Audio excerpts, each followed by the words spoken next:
We were very close to fly first human with a Vodafone. What convinced them was to do the first concert from the edge of space. So that was the thing. And we were gonna get Will.I.Am up on a capsule. He was gonna live perform from up there and come back down to the ground. And then space is humanity's greatest laboratory. Defense is democracy's strongest shield. And today, in workshops, in laboratories, in startups, a new generation rises, not to observe history, but to write it, where every innovation above drives progress below, where every breakthrough in defense preserves our freedom to create. Behind every breakthrough stands a founder with a story. Now these stories emerge to light the path for those who follow. Welcome to Rockets and Radars. Hey, Jose, before we dive in, grab your favorite drink. So in your case, it would be sake. In my case, it would be coffee. And let's get comfortable. Let's have a pub-like conversation. You went from working at prestigious organizations like ESA Boeing to build a company that's aiming to revolutionize space access through a balloon tech rather than traditional rockets. Despite this not being the usual 02 Series A story that we usually have on Rockets and Radars, I found your story so interesting that I just had to ask you if you can jump on the podcast and share it with the founder community. I really want to get into everything from the very start until the very present and the future. So before we get into the history of the company and yourself, if you could share in one sentence, what is 0 to infinity to people that might not know you yet? Hi, Martin. Thank you for hosting me. 0 to infinity is a purveyor of elevation, right? So we take things up very high. That's what we try to do. And taking things up high for certain altitudes and certain speeds is a solved problem, but for others, it's not. There's a lot of room for improvement, and that's where we come in. Now, I would love to understand you from the personal side. So, who is Jose when he's not revolutionizing space access in your free time? I don't have a lot of free time, but yeah, I try to spend time with my kids and cooking and learning about all sorts of things. A creative learner. Yeah, me too, actually. Okay, awesome. Cool. Let's get into the personal story first. So when we go to a lot of years in the past, you graduated as a valedictorian in aeronautical engineering and later studied at MIT. I would love to understand, how did your academic background shape your approach to space industry, but also later in creating 0 to infinity? So I have to admit that the academic background basically confirmed my intuition that there was something pretty wrong in the way that we were doing things about space in general. We have to go a little bit back farther. My dad is an astronomer, so I grew up in an environment we're talking about rockets and balloon missions and interplanetary spacecraft, etc. Was kind of pretty commonplace. And then when I went to study and these places, I saw that everything was kind of frozen, like in the past, like very little progress was happening. And I've always felt that we have to re-engage with the past. We have to start pushing the boundaries again, like it used to happen before I was born. There's very little like if you're Boeing, for example, and you sell something for this much and that is your profit. If there is a revolutionary way to sell it for this little or increase your capability, then because things are usually cost plus, then your margin just gets reduced and you end up making less money. And this is a serious issue, okay? Because we've tried to fix these things with venture capital and startups, and it's not really fixing it very well because there is an incentive in hyping things and not actually solving the problems. So we have to figure out a better way of making progress. And when we see the economic policies, let's say of China, for example, which is really pushing things. Do you think the Chinese model is the right one? I'm not for saying this era? I'm not saying it's right or wrong. It's effective in many ways, like in pushing like taking people out of poverty and also pushing technology boundaries. It's very effective, and they have a certain idea of where they want to be when they're old, right? Like when they grow. And I believe that that's something that's been lacking so-called West. Even though Europe is changing for sure, for better, we still haven't got there where people could really dream big and get supported with big ideas, like actually yours. So let's get into the company that you founded in November 2009, Zero to Infinity. Tell me more about what sparked the moment where you decided, okay, let's create a company for this. So I was aware of certain things that made sense with balloons. Okay, like balloons can the first humans that saw the Earth as a blue ball with a curved horizon and a thin layer of the atmosphere and black sky, like Katy Perry just saw the other day. You know, the first humans that saw these things and described them were all balloonists from Europe. So I thought, well, if there is a desire of seeing the Earth from space, if there is a desire of getting out there, well, balloons have a role to play. So I saw that as a low-hanging fruit, like a big opportunity, because people were paying tens of millions of dollars to fly on the Soyuz back then, and now they're paying the same on similar to fly on the Dragon. And if we can offer a ride that requires less training, less G-forces, less risk, up on a balloon, so anybody can sit down and enjoy this wonderful view and come back safely on Earth and have zero environmental impact whatsoever on your flight.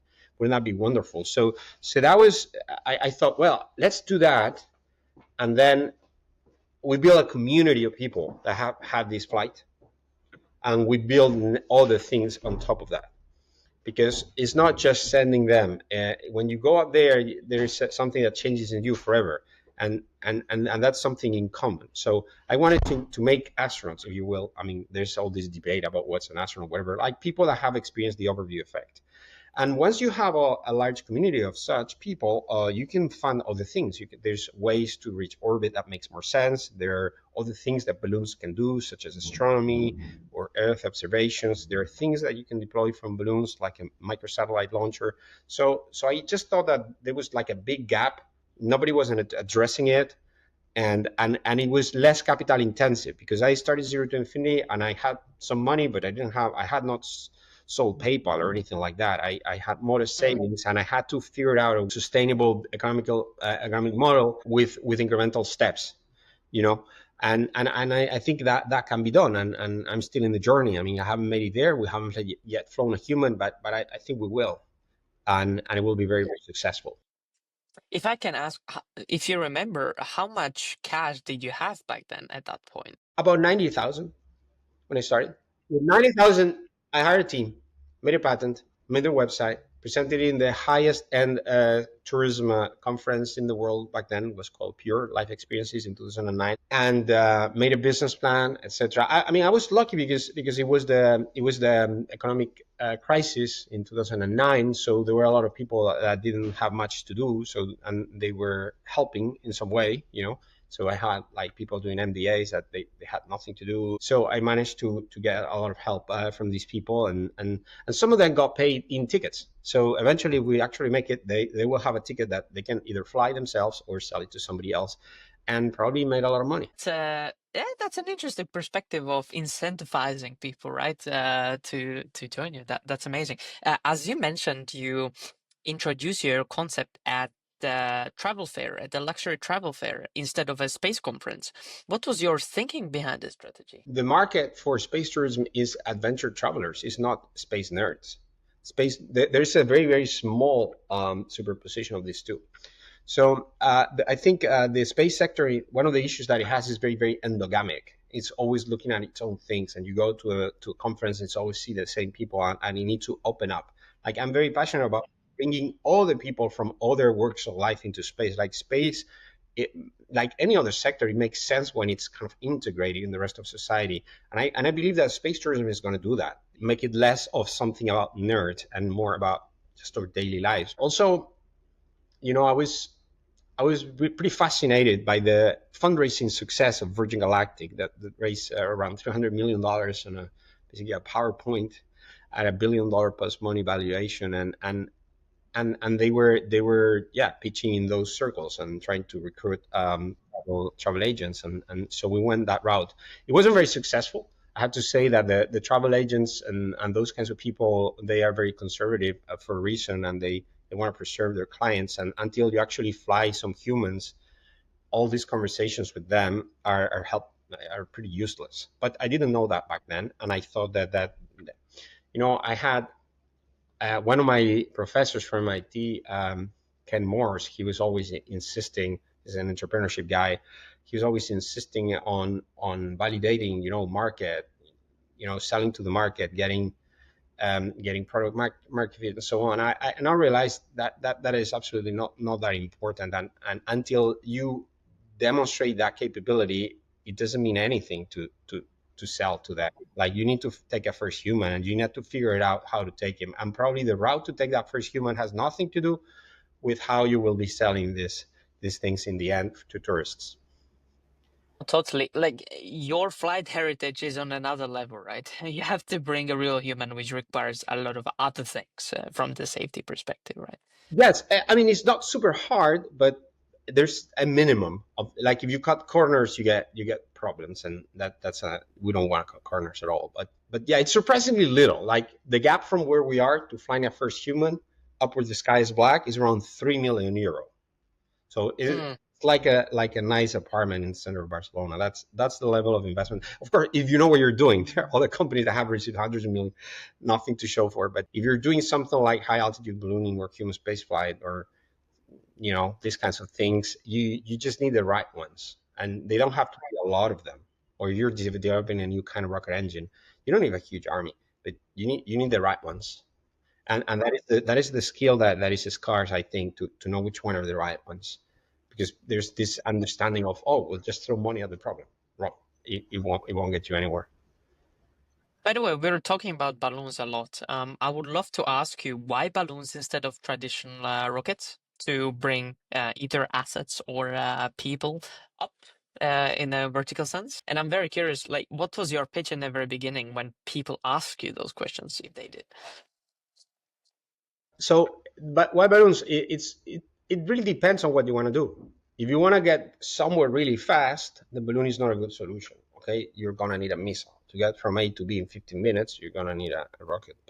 But if what you want is to be outside, and outside most of the atmosphere, or 99% of the mass of the atmosphere, then the balloons exist, and they don't have the same kind of failure modes. The big failure modes, you always need to think of risk when you're flying humans, and the biggest risk is the rocket exploding traditionally, like what that was the Challenger accident, or the what happened to the Columbia high-speed reentry. If you don't have any of these things, if you just have cabin loss of pressure on those kinds of risks, then it's much safer, of course. So the best part is no part, and a balloon-based system has fewer parts, than a rocket-based system. The reason why there are suborbital rockets like Blue Origin is very interesting, and this is almost never discussed. This has to do with the U.S. Not having having very lightweight nuclear weapons. So the U.S. had a head start over the Soviet Union in nuclear weapon design, and the nuclear weapons, they have managed to make them smaller because they were some generations ahead when the whole Sputnik thing situation happened. So the rockets that they had were tiny compared to the Soviet rockets. So they couldn't do like a Gagarin. They couldn't pull off a Gagarin. They couldn't put a man in orbit at the same time. So the politicians were like, we need something. Get us something. We need to put a man in space. And some guy said, oh, just let's shoot him up and he'll come back down, and we'll pretend that he's an astronaut just as good as the one that's going into orbit. And that was Alan Shepard. And there was huge amount of propaganda around that, and they made that like a really, really important thing. Of course, it only worked in America. The rest of the world didn't care, and they were much more impressed with the Soviet feat, because of course everybody knows that it's the potential energy of going up is very small compared to the kinetic energy. And the hard thing, the real threat is, okay, I can fly around the world, so I can put my bomb anywhere I want around the world that I want. Just bombing yourself vertically is kind of ridiculous. So it's like being into the wind or something like that. So that is, but in America that stayed, and that is where the X Prize comes from. That's why there are suborbital companies like X Corp in the day, or Virgin Galactic, or now Blue Origin. But it doesn't respond to a demand from people. It doesn't really make sense when you actually understand the fundamentals of the problem of what you're trying to offer. You're trying to offer the view of the blue Earth, or Even if you're saying, "Oh, I'm trying to learn how to do reusable rockets," well, that is really not the way. It's just a remnant of a decision back in the Cold War. Why they did? Because their bombs were too small and the missiles were too small to carry people, and you end up having a suborbital industry. So this is how things often are, Interesting. and it's not obvious, and there is no incentive in explaining them, but that's why it is. So yeah, balloons make a ton of sense, and for all sorts of applications, but not for everything. Not for everything. Like if you say, "Oh, I want a balloon that is going to stay over Japan and provide wireless internet to an island," well, that's never going to work because the balloon is going to drift, and it can only provide very little internet to very very few people. Like you need to know each tool makes sense for each problem. Actually, Google tried this concept of balloon internet, I believe so, a few years ago, but they didn't go through. So, Google, but super exactly, interesting. exactly, and that's a perfect example of what I was saying. The Twitter or X handle of Google Loon was Loon number four all Loon for all, and that is a problem. It's not for all. Their concept made sense in three regions of the world: North Brazil, and Okay. the equatorial part like Ecuador and Brazil, etc., like South America, around Central Africa, around Kenya, Congo, that area, Uganda, and around Singapore. Those are the three areas where it makes sense. Elsewhere, it didn't make any sense because those are the areas where you have both the density of customers on the ground and the wind conditions at high altitude, so you can close the business model. But by saying that it was for all and trying to make it work in places like Puerto Rico, etc., or Sri Lanka, or even deep in South America. I think they were doing trials in Argentina. Like it won't work. You need to respect Mm. the physics of the problem and the reality of the planet. And if you try to impose the same, one size fits all to things, it won't work. And that is one of the reasons why that project got shelved. I mean, they did some progress and they discovered some interesting things, but it was flawed from the beginning because they were trying to make it for all, and Mm. there's nothing Interesting. for all. Interesting balance of an argument. On one hand, it totally makes sense to use the balloon tech, but on the other hand, you really need to approach the right market, right, to actually be sustainable. And one more question around balloons is that this technology has been here for a long time, much longer than the rocket tech, right? 18th century, yes. 18th, balloons have Yeah. been around, and the regulations have been around since the 18th century. That's right.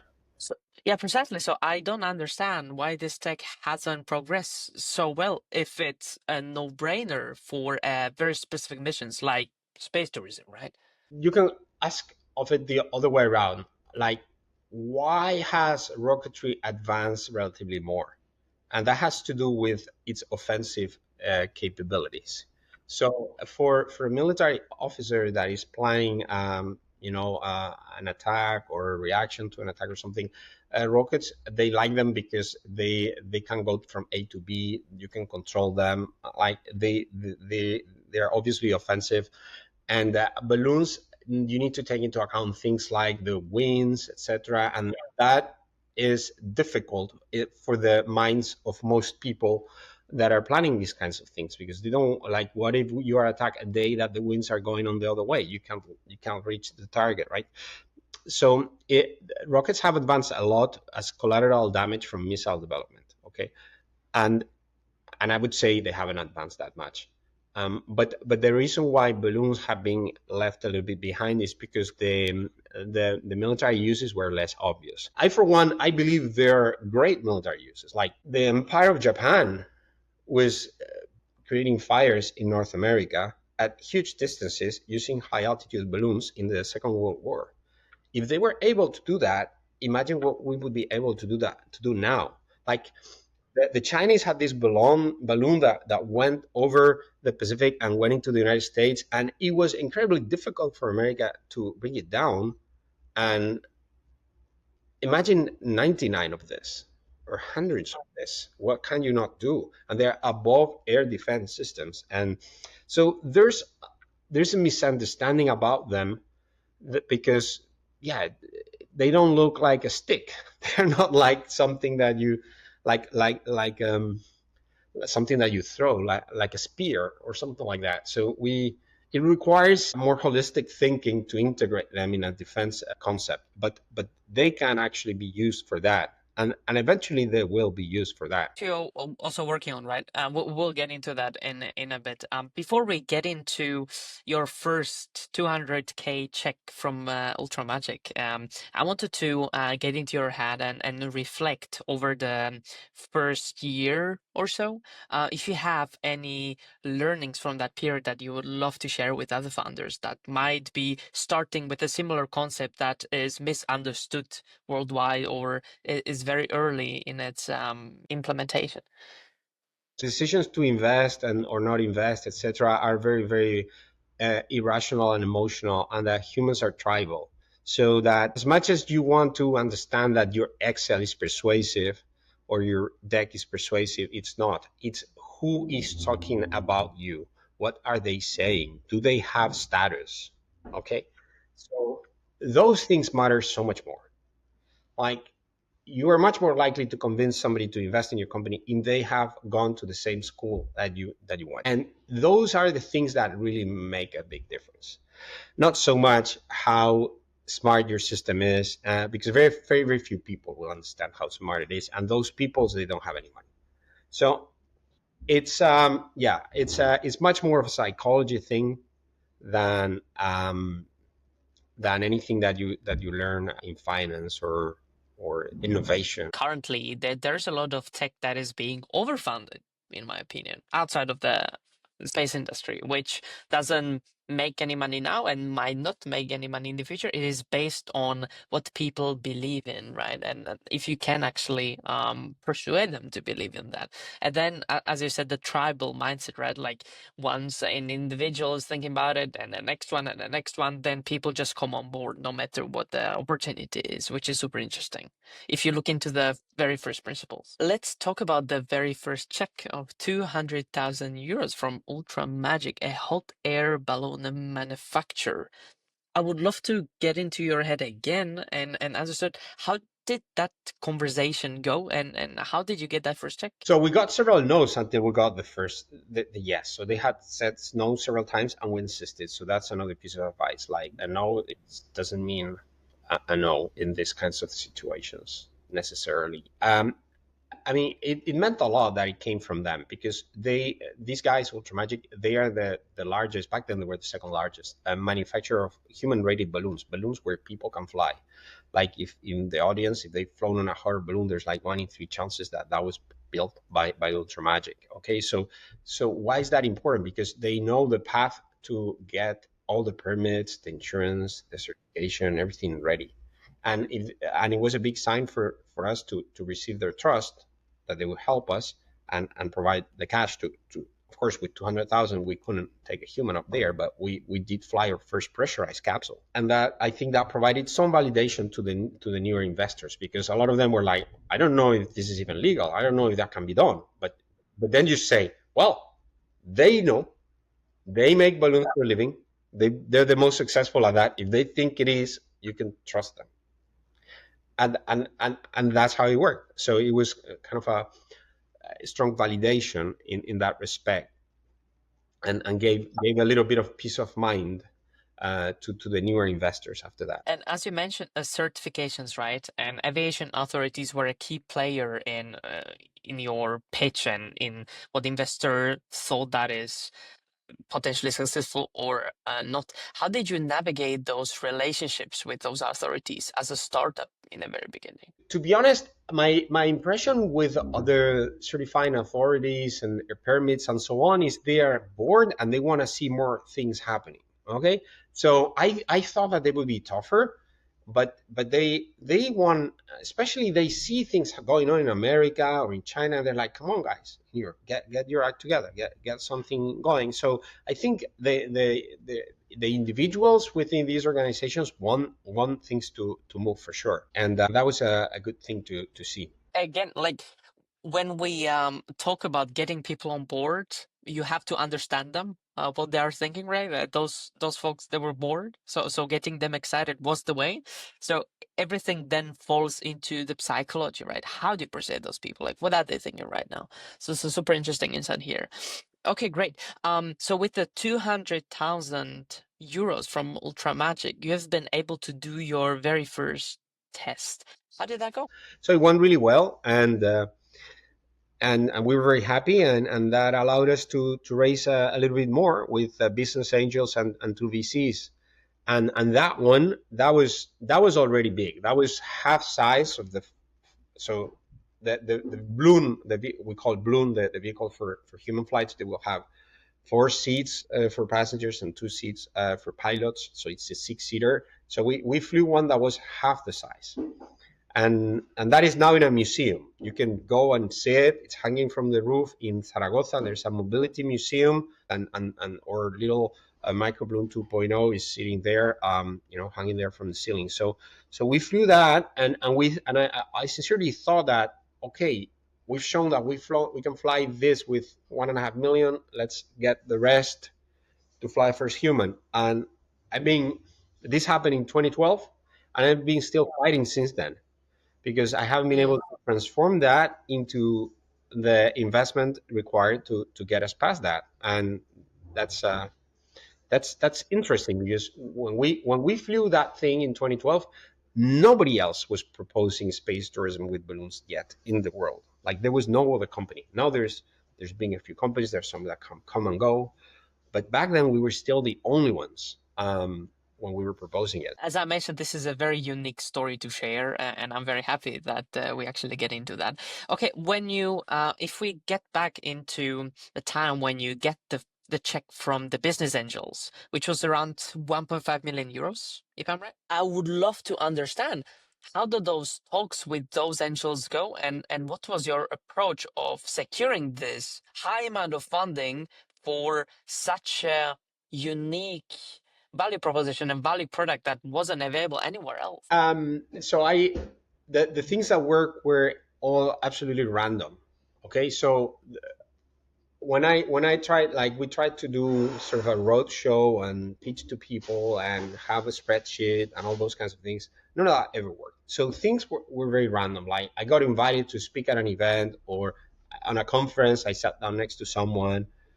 So basically, work was increasing the surface of contact with serendipity. So maximizing, being everywhere, not and in the end, it was mostly individuals. So even we had VC money, the reason the VCs invested is because their LPs had already invested. So we made it embarrassing for the VCs not to follow their LPs. Like, I don't believe I've convinced a single investor that wasn't investing their own money. Okay, the VCs, they were convinced because somebody was investing their own money and they didn't want to look bad in their face. So that is my experience. Of course, I don't think that's a good advice for everybody, because most people, what they're doing, there's hundreds of companies that do the same thing, and so it's a different path to success. Here, yeah, it was all convincing individuals that saw it, either because they knew people that would pay that kind of money to go, or they would like to go themselves, or they understood the risks. They understood that the risks were much smaller than most people would think. So generally, people that were either pilots or for some reason were very well versed in the realities of flight. Those were the usual ones that got involved. Were those people convinced from the very beginning, or have they gone through a process of saying, this is too risky, to then changing their mind? Most of them were convinced very quickly before they could know. It's more like a falling in love kind of thing. Ultramagic, it took more time to convince, and I think they had a more rational approach, because they also understood things really well, deeply, and this is unusual. But yeah, the others, they were more of a coup de coeur, or yeah, like, suddenly, yeah, this is so cool. Let's figure out how to make it happen.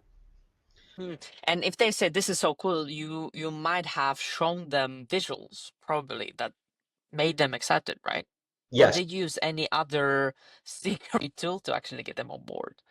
I mean, the flights are incredible. Like, the view up there is magnificent. and we showed images of the flights and videos of the flights, and people love them. They're like, oh yeah, I could picture myself there. Okay, awesome, awesome. So, so far you secured 200K from Ultra Magic, then 1.5K from Business Angels that you used to launch your prototype to 32-kilometer altitude.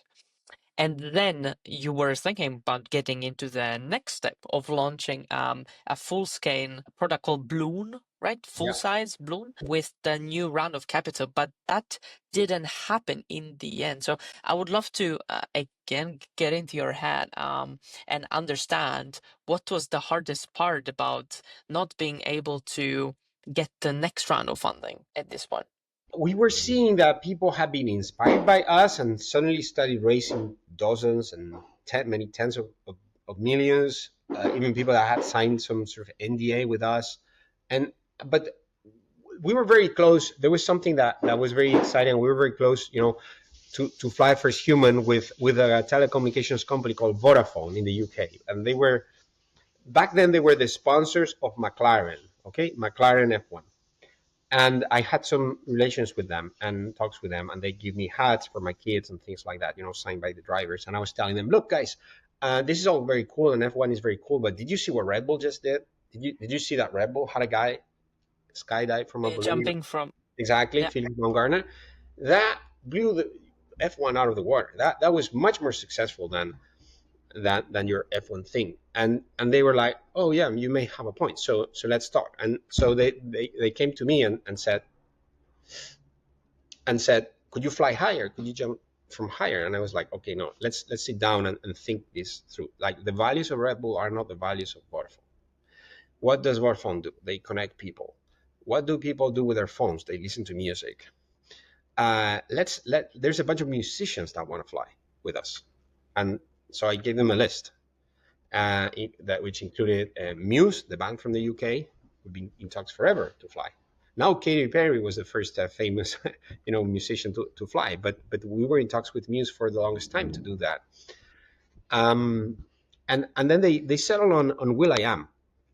So I introduced them to Will.I.Am, and we had some meetings, and this was we were even gonna build a small capsule. What convinced them was to do the first gig, like the first concert, from the edge of space.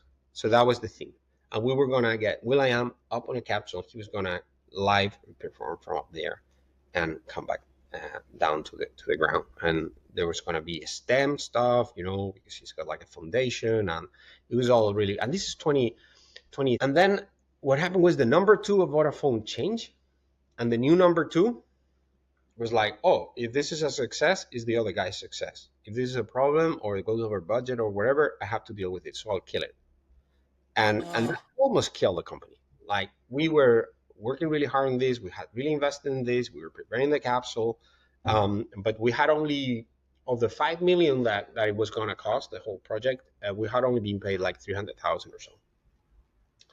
So that was pretty tough. And then shortly after, our friends at Virgin Galactic lost the craft, and one person died, the other one was seriously injured. And that had a huge effect, because everybody thought that, oh, space trip is doomed. This is very dangerous, whatever. And like, their technology has nothing to do with ours. The risks have nothing to do with ours. But again, that is not how people are wired. It doesn't matter. It could be a submarine. In the brain is the same. So what we had to do was to pivot to trying to make money from flying things. So we instead of people. Exactly, instead of people, or on the way to people. So people had, let's say, a new kind of thermal camera for a satellite or solar panel or something else, or they wanted to promote a product and they wanted us to fly the product and do a live link with the product or whatever. So we started charging people for testing like this, and we found out that Airbus had a lot of things that they could test up there at high altitude in space-like conditions, and they became more recurring customer. And I thought, oh, well, maybe the investors will like the fact that we have revenues. No, that wasn't the case.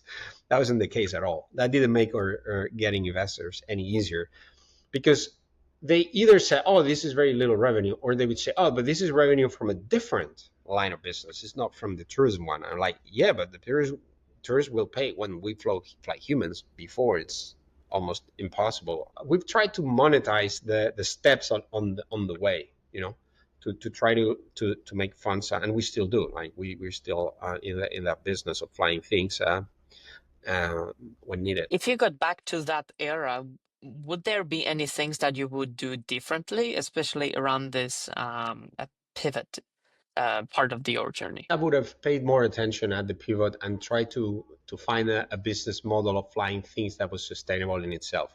I dismiss that always, like, because obviously to me it was obvious that flying humans has greater margins. There's much more demand. That like it's a real market because people actually want to do it and they are willing to Me pay too. large sums. But had we managed to make the flying things a line of business on its own, that would have given us like a solid base, and we would Mm. be dependent on fundraising Okay, or okay, or totally makes getting sense.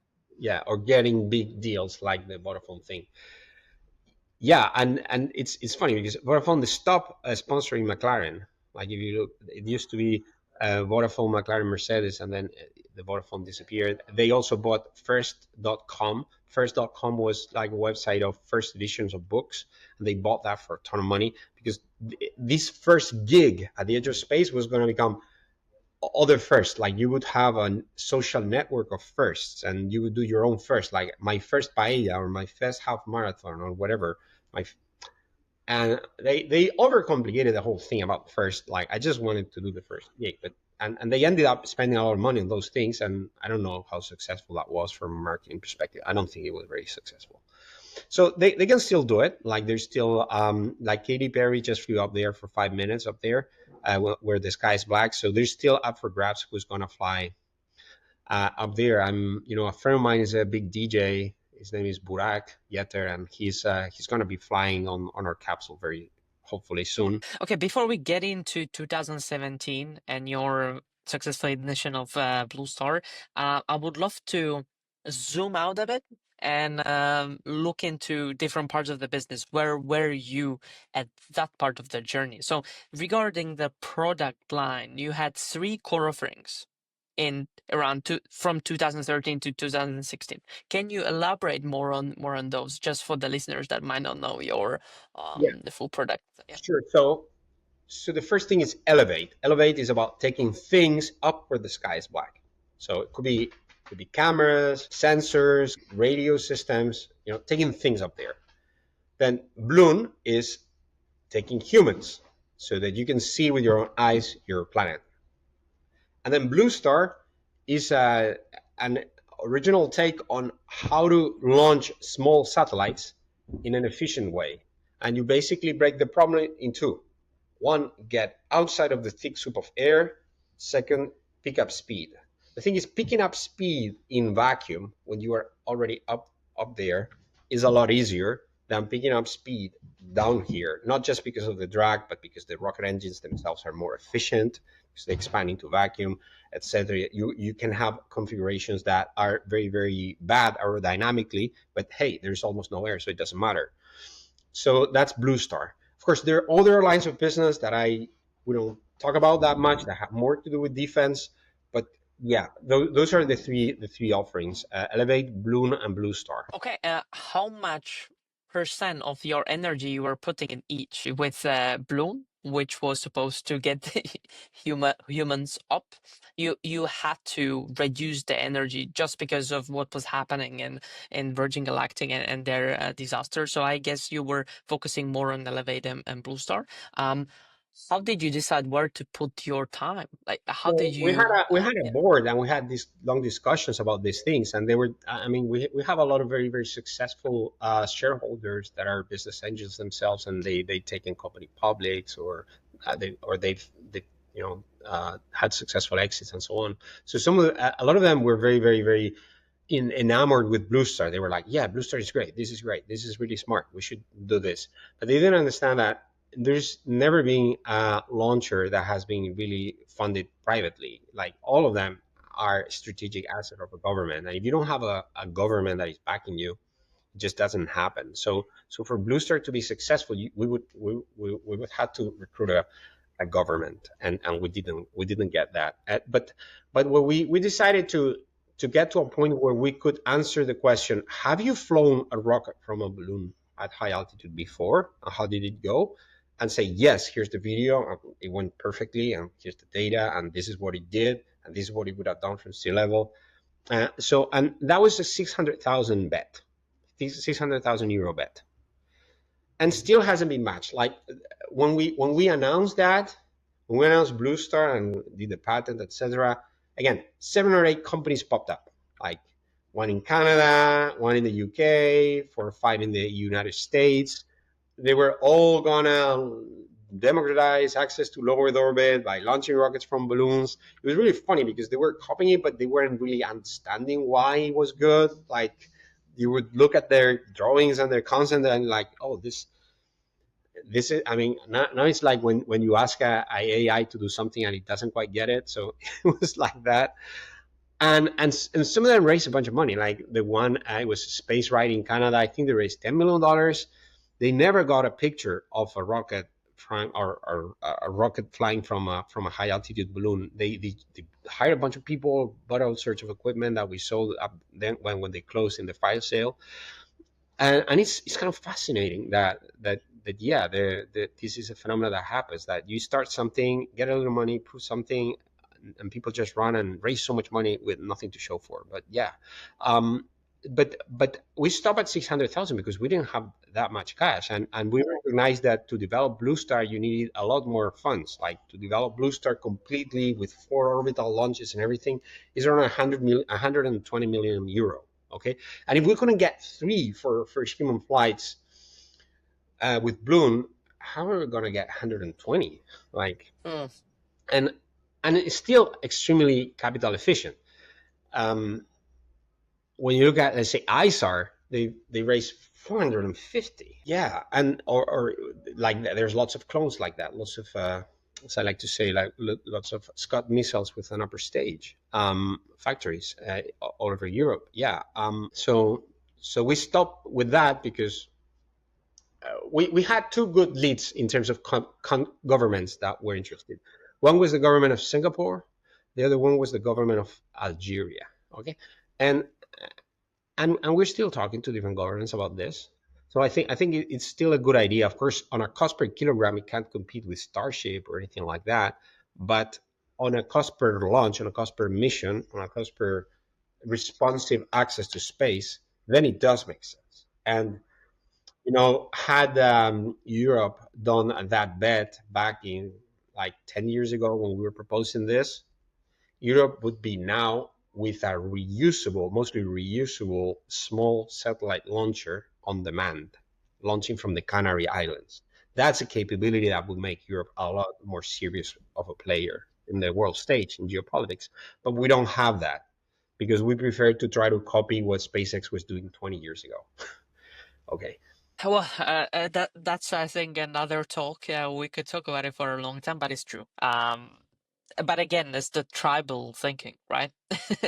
What others have been doing, and if it works, let's just do whatever they are doing, and we close ourselves and don't think about anything outside of that. But yeah, it's interesting that you had to plug off, mainly due to the lack of funding that simply wasn't there in the ecosystem. So I believe you've refocused towards taking products up into space through Elevate. Am I right? Yeah, this is what is still running. And of course, I still see a huge potential in Bloon, but we needed some critical mass. Okay, so either for a record or for a first thing or to start. One of the things I'm very passionate about is European astronauts. Okay, we have an astronaut corps. They're great guys and girls, but they all fly on Russian vehicles, the Soyuz, or on SpaceX and American vehicles. So Europe pays hundreds of millions to salaries that go outside the European Union. That's how we fly our astronauts. With the price of one seat on the Dragon, Zero2Infinity can make Europe the leader in space tourism and have 3 craft, 2 for tourism and 1 for research and astronaut training, flying every week from southern Spain in the continental Europe and completely changing the impression of Europe in the world. And you may say, oh, but it's not the same thing. They're going to orbit and you're going to high altitude. For the public, it's the same thing. It's the same images. And for the real researchers, it's also, in some cases, even more valuable because that's how you learn how to live on the moon. That's how you learn how to live on Mars. The ISS, it is what it is, but it doesn't teach you very much on how to live in a place like Mars. The atmosphere at 30 kilometers of altitude of the Earth is very similar in terms of temperature and density to that of Mars. You you still have some gravity, so it's like learning how to make life support systems, spacesuits, descent systems. At some point, capsules coming back from space will have rockets that will make them land on legs. Okay, you can do that easily learning from a high altitude balloon first rather than low orbit. So there's so many tracks of technology development that you can improve their TRL, the technology readiness level, from these kinds of flights. And you own the tech, you own the thing in here, and it stays here in Europe. You don't just pay people in Samara or Hawthorne to work on their own thing and increase the gap of distance between them and us. Like when I worked on the Ariane 5 launcher. Like recently, a friend of mine sent me a picture that says European launches, American launches, Chinese launches in this year, and Europe is like tiny. And I remember 20 years ago, we were the leader. Not that far away. 20 years ago, Europe was the leader. Like, Mm. what are we doing wrong? Yeah. Yeah, plenty of things. And now I think the geopolitics are pushing the European agenda more or less, but the gap, the technological gap between the continents, and I mean Europe and the West and then the East, right, is just too big. I, We might. I believe that we are moving that when I start getting phone calls. Mm. Okay, fair enough, fair enough. I want to get into the topic of fundings. At this point, you were challenged by the lower interest from the investor's eyes, not investing into your concept, which I think it's again a no-brainer, right? When you explain it as you just did. So what you did at that point was also you launched numerous crowdfunding campaigns, including one you launched with a goal of 1 million. I would love to understand what drove you to make the decision, okay, let's try crowdfunding, even for this um, I would say moonshot project from the public.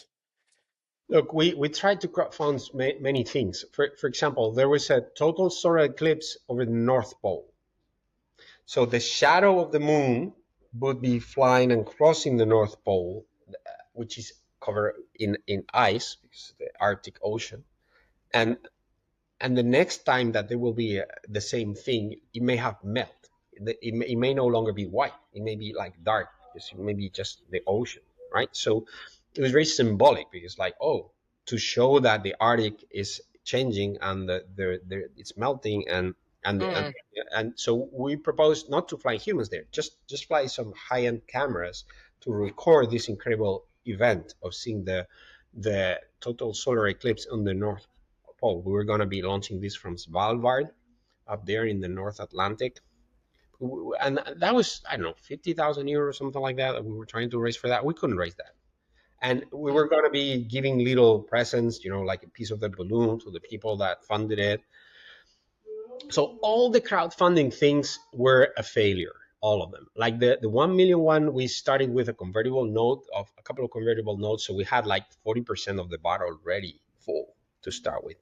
We did professional videos, did a community where ask me anything, answering questions, blah, blah, blah. Huge waste of time and focus. It didn't move very much. And I have to say that I've analyzed all the companies that were trying to do similar thing.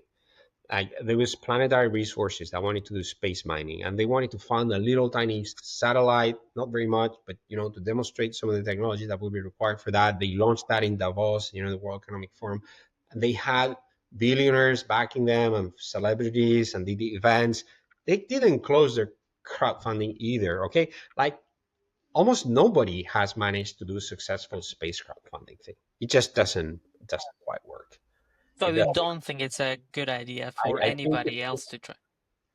you never know. I'm always happy to be proven wrong and learn something. And certainly the conditions change. But we've explored all sorts of things. We've explored crypto as well. Fascinating. You really explored every possible way how to actually I'm get sure an not influx every, of money. but many ways we've Of explored. course.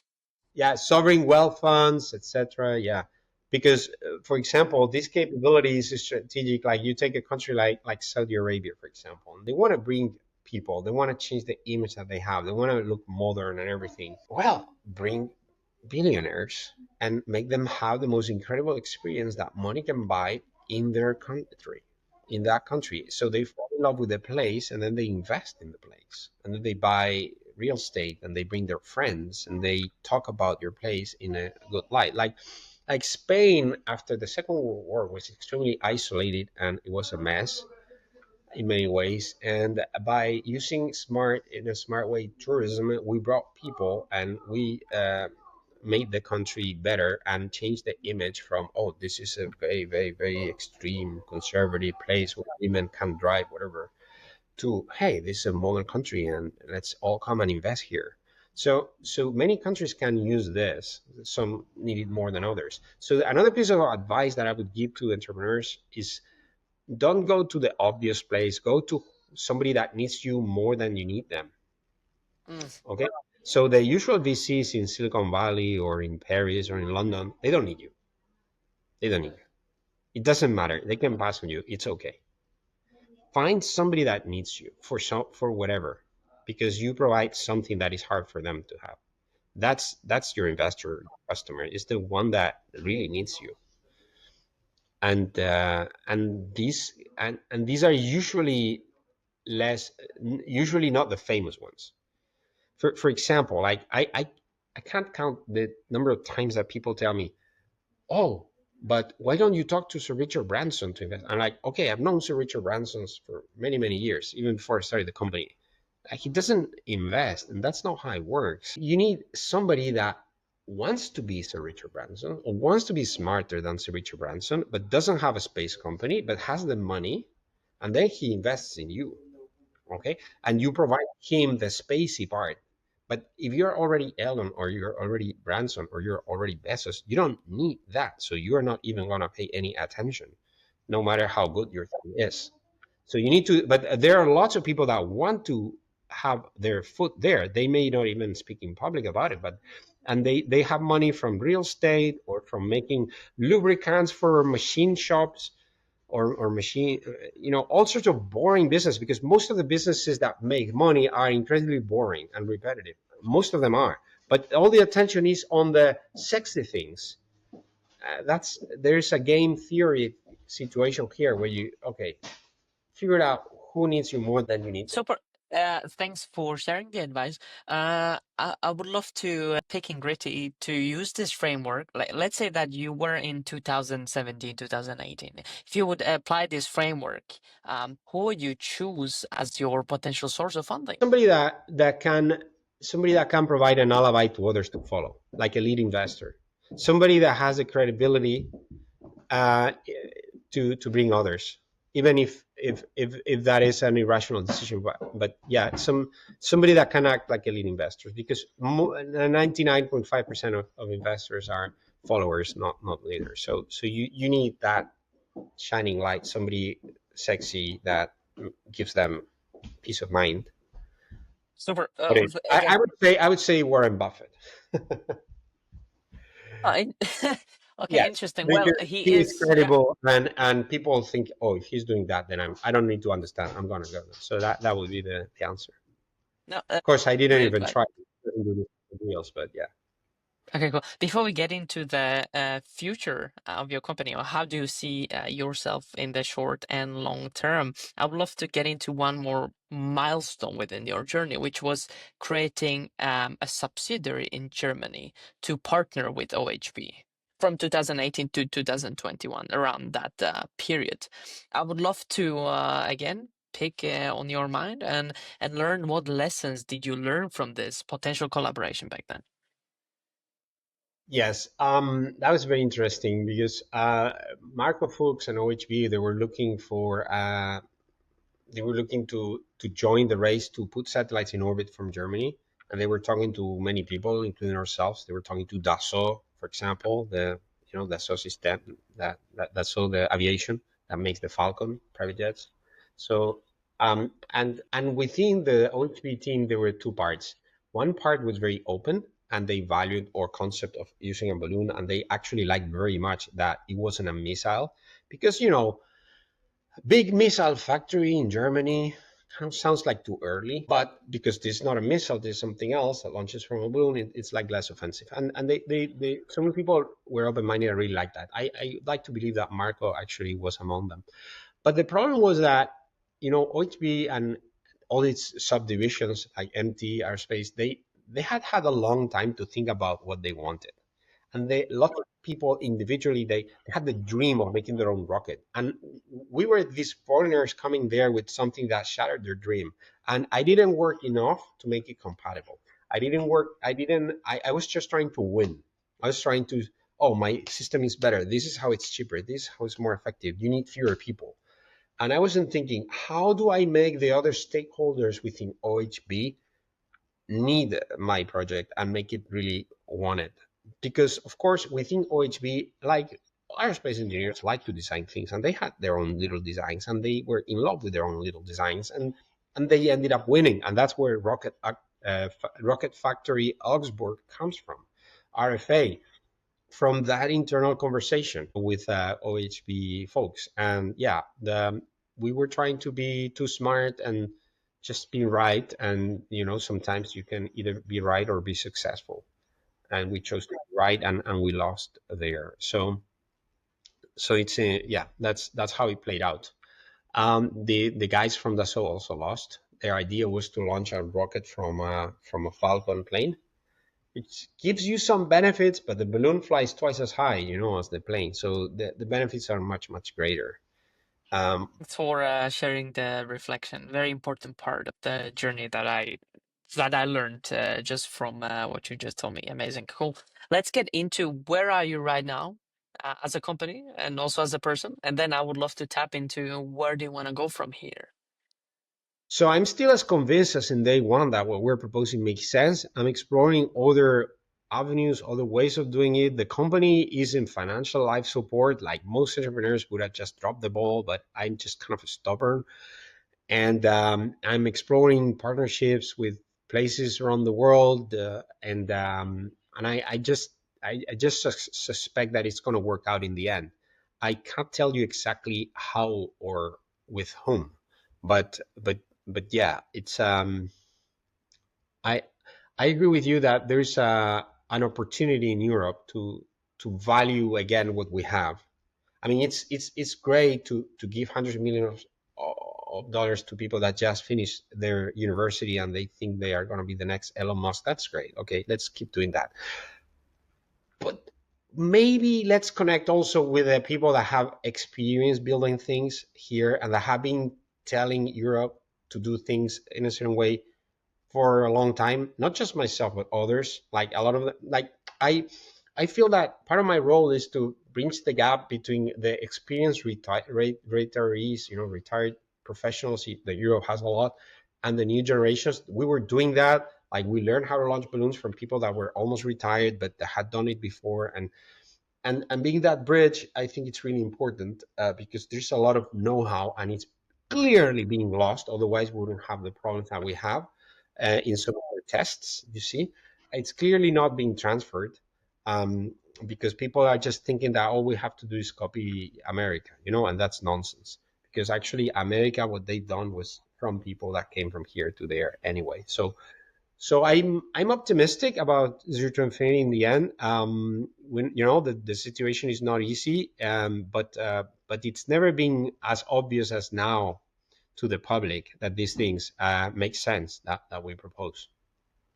No, definitely, and I think you will get there. Like having the conviction, having the attitude is the core thing you need to have, right? Which you have, and I just love it. So, yeah, if we talk in 2 years, I hope that you will be at the point where you can say I told you. So we will see where do you get from here. Okay, if money weren't the problem, where do you think you can get in the long term? I'm talking 5 to 10 years from now. So we would we would have much bigger things than Bloon, Bloostar, and, and Elevate. Like for example, I've had for many years a design of a heavy launcher that would put rings of rotating space stations in one go. Okay, so this could be launched, let's say, from Guyana or from Kenya, from Malindi. Kenya is a great place to reach orbit, and it could be manufactured. The tanks could be manufactured in shipyards. We have those shipyards in Europe. Like, often a lot of people say, and they're very right, that it's not just designing the product; it's designing the whole manufacturing process and the whole chain of to, and what I see in Europe is a huge amount of potential. For example, with factories that are going to be shut down or have been marked to be shut down. Let's say BMW internal combustion engine factories. I could tell you how to turn those factories or part of them into a factory that makes very efficient rocket engines for this kind of super heavy launcher. The same is true for the shipyards. Like we have these shipyards, they're not that busy. They're building windmills for wind energy, large ones offshore. And could you make tanks for a very large launcher? Yes, you could. So there are lots of industrial pieces that are there already that require very little change to take advantage, and there is just no vision like that. Everybody is trying to do their own thing in their own place. And so if money wasn't a problem, I would bet for Europe to be the clear leader in space flight. Not just let's catch up with SpaceX. No, way beyond. Which is totally possible because that's how it's been in commercial spaceflight before. Like it's absolutely We can do it. possible. Like we have relatively a good, I mean, not so much lately, but we kind of have a good relationship and it's kind of a stable place. So let's make friends with the rest of the world and let's sell things to the rest of the world and provide services. Like for example, space tourism. If you want space tourism from China, and you want to fly on SpaceX, like we recently had Mr.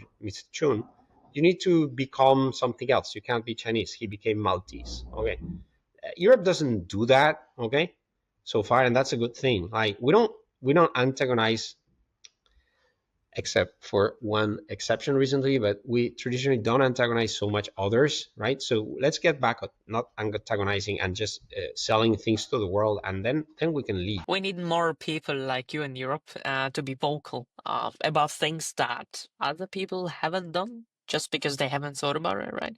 We need again the mindset, like with Concord, for example. We wanted it, we did that, right? It's only about how open you are and how willing are you to actually make something that nobody has done before. So thanks for sharing that insight. That is super interesting. I would love to ask you if you are seeking any investors right now or in the nearly future. Yes, we are talking to investors. Please reach out. You can find me on LinkedIn. We are not hiring right now, but we'd love to. We need first to hire the investors, and then we'll hire the No, it team. doesn't make sense. Yeah, that's a situation yet. If there's anybody interested in your tech or company, I will leave the links below the video so they can reach out to you much quicker. So hope it brings some new talent or capital. Okay, great. Let's get into the last part of the episode. Just a few last minutes left, which is quick fire round questions. I've prepared a few questions, and I would love to get your answers on them. I'm very curious. What do you think here? Sure, far away. Try to complete this sentence. Most space startups fail because. I don't agree with the sentence. Most space startups are not failing. They are conservatively protected by their governments. A lot of space startups are an extension of the old days. If you look at the numbers that fail, not that many fail. So yeah, unfortunately, that's also why we don't get great successes either. Thanks for being straightforward here. Okay, next one. One of your lessons learned was that too many things were being attempted at the same time. How did you refocus the company during your journey? So with discipline and trying to understand better our fellow humans, and what makes them tick. Okay, next one.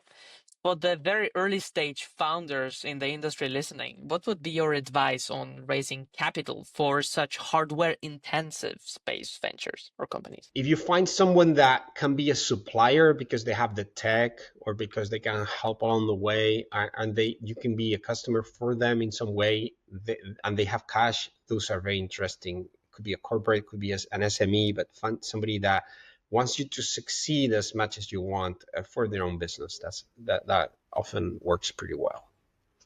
So, next one. What do you think was the biggest mistake you've made as a founder? Not paying enough attention to my loved ones, while building, hoping that things will improve, let's go all in. And, your loved ones are very, very important. And we're humans. We're not just entrepreneurs, and we're social people and family people. So I think that was something that I didn't do right. Thanks for bringing it back. It's not popular within our circles, I would say. But I think it's super important because that's what keeps you going in the end, especially in the lower parts of the journey. Okay, Exactly. next one. I'm again coming with finish the sentence question. And the sentence would be success of the European space industry requires. I would say success for Europe, not just for the space industry, Yeah, fair requires enough, fair enough. loving our people, having, accepting our past, seeing how we want to be in the future, visualizing that. Like they say that you can't make something happen if you don't visualize it. Like if we don't have a vision for Europe, successful, triumphant, then we won't get there. So, and this is also true for the space industry. If all we can think is, oh, let's keep a little bit of market share, let's play second fiddle to SpaceX, let's just be and hope for the best and keep the jobs, just keep the jobs. Well, I'm sure where we're going with that. And it's not pretty. Thanks so much. And the last one, a bonus one.